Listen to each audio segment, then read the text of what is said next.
Hey everyone, welcome back to Book Summary 5. I'm Sammy, your host on this journey through some of the most insightful books out there. Before we dive in, make sure to hit that subscribe button. Your support keeps us going, and you'll be the first to know when we drop new summaries. Today we're exploring How to Talk to Anyone by Leil Lowndes. This book is like a masterclass in communication, packed with 92 practical techniques to help you connect with people on a deeper level, whether it's in social settings, at work, or even with strangers. The book kicks off by addressing a common challenge many of us face: the awkwardness of starting conversations with people we don't know. Leil introduces the concept of the flooding smile. She suggests that when you meet someone, don't flash an immediate smile.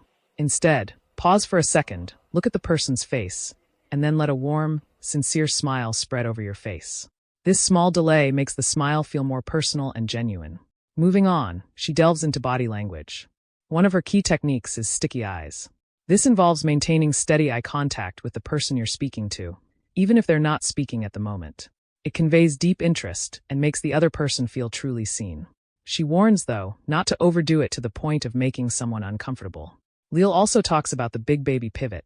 When you're engaged in conversation and someone else approaches, instead of abruptly shifting your attention, you subtly shift your body but keep your eyes on the person you're originally speaking with. This way, both parties feel included and no one feels ignored.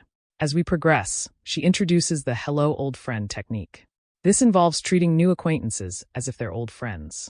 By adopting a warm and familiar tone, you break down barriers and make the other person feel at ease. She writes, "Think about how you greet an old friend you haven't seen in a while. Now, bring that same energy to your new interactions." In the chapter on small talk, Leil emphasizes the power of exclusive comments. Instead of making generic statements, tailor your comments to the individual. For example, instead of saying, "Nice weather we're having," you might say, "I noticed your book on modern art. Are you an artist yourself?" This shows genuine interest and opens the door for more meaningful conversation. She then introduces the concept of talking points. Before attending any event, prepare a few interesting anecdotes or pieces of information that you can share. This helps avoid awkward silences and keeps the conversation flowing. Leil notes, being prepared doesn't make you less spontaneous, it makes you more confident. In the middle sections, she discusses the importance of listening. One technique is echoing, where you repeat the last few words the person said in a sympathetic tone. This shows that you're engaged and encourages them to elaborate. For instance, if someone says, "I just got back from hiking in the Rockies," you might respond, "Hiking in the Rockies?" This invites them to share more about their experience. Leil also covers how to handle compliments gracefully. She advises against the typical response of deflecting or downplaying. Instead, she suggests accepting compliments with a simple thank you, followed by a positive comment related to the compliment. If someone says, "Great presentation today," you might respond, "Thank you. I really enjoyed sharing those ideas." As we delve deeper, she introduces the parroting technique.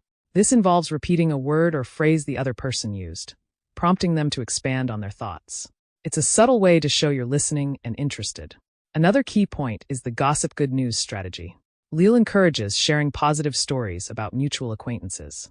This not only spreads goodwill, but also associates you with uplifting conversations.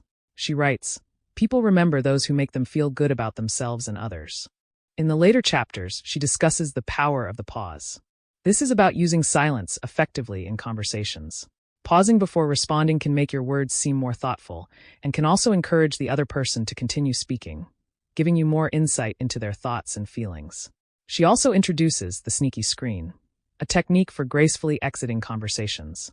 If you need to leave, you might say, "Excuse me, I need to refill my drink," or "I see someone I need to catch up with." This allows you to move on without making the other person feel abandoned. Towards the end, Leil focuses on vocal qualities. She emphasizes the importance of matching your tone and pace to the person you're speaking with, a technique known as mirroring. This creates a subconscious rapport and makes the other person feel more connected to you. She also highlights the limit the fidget rule. Keeping your movements controlled and deliberate conveys confidence and composure. Fidgeting can be distracting and may signal nervousness. In her final chapters, Leil brings everything together with the be a word detective technique. She advises paying close attention to the specific words people use, as they often reveal their interests and priorities. By picking up on these cues, you can steer the conversation in directions that are more engaging for them. She concludes the book by reinforcing that these techniques aren't about manipulation, but about enhancing genuine connections. She encourages readers to practice these skills regularly, stating, "Every conversation is an opportunity to enrich someone's day and build lasting relationships." So, to wrap it all up, How to Talk to Anyone is a comprehensive guide filled with actionable advice to improve your communication skills. From body language to conversation starters, Leil Lowndes provides a roadmap to becoming more charismatic and engaging in any social or professional setting. Thanks for joining me on this deep dive into Leil Lowndes' work. If you feel like you've gained some valuable insights, give this video a thumbs up and share it with someone who might benefit from it. And remember, if you haven't subscribed yet, now's the perfect time. Stay tuned for more summaries, and until next time, happy connecting.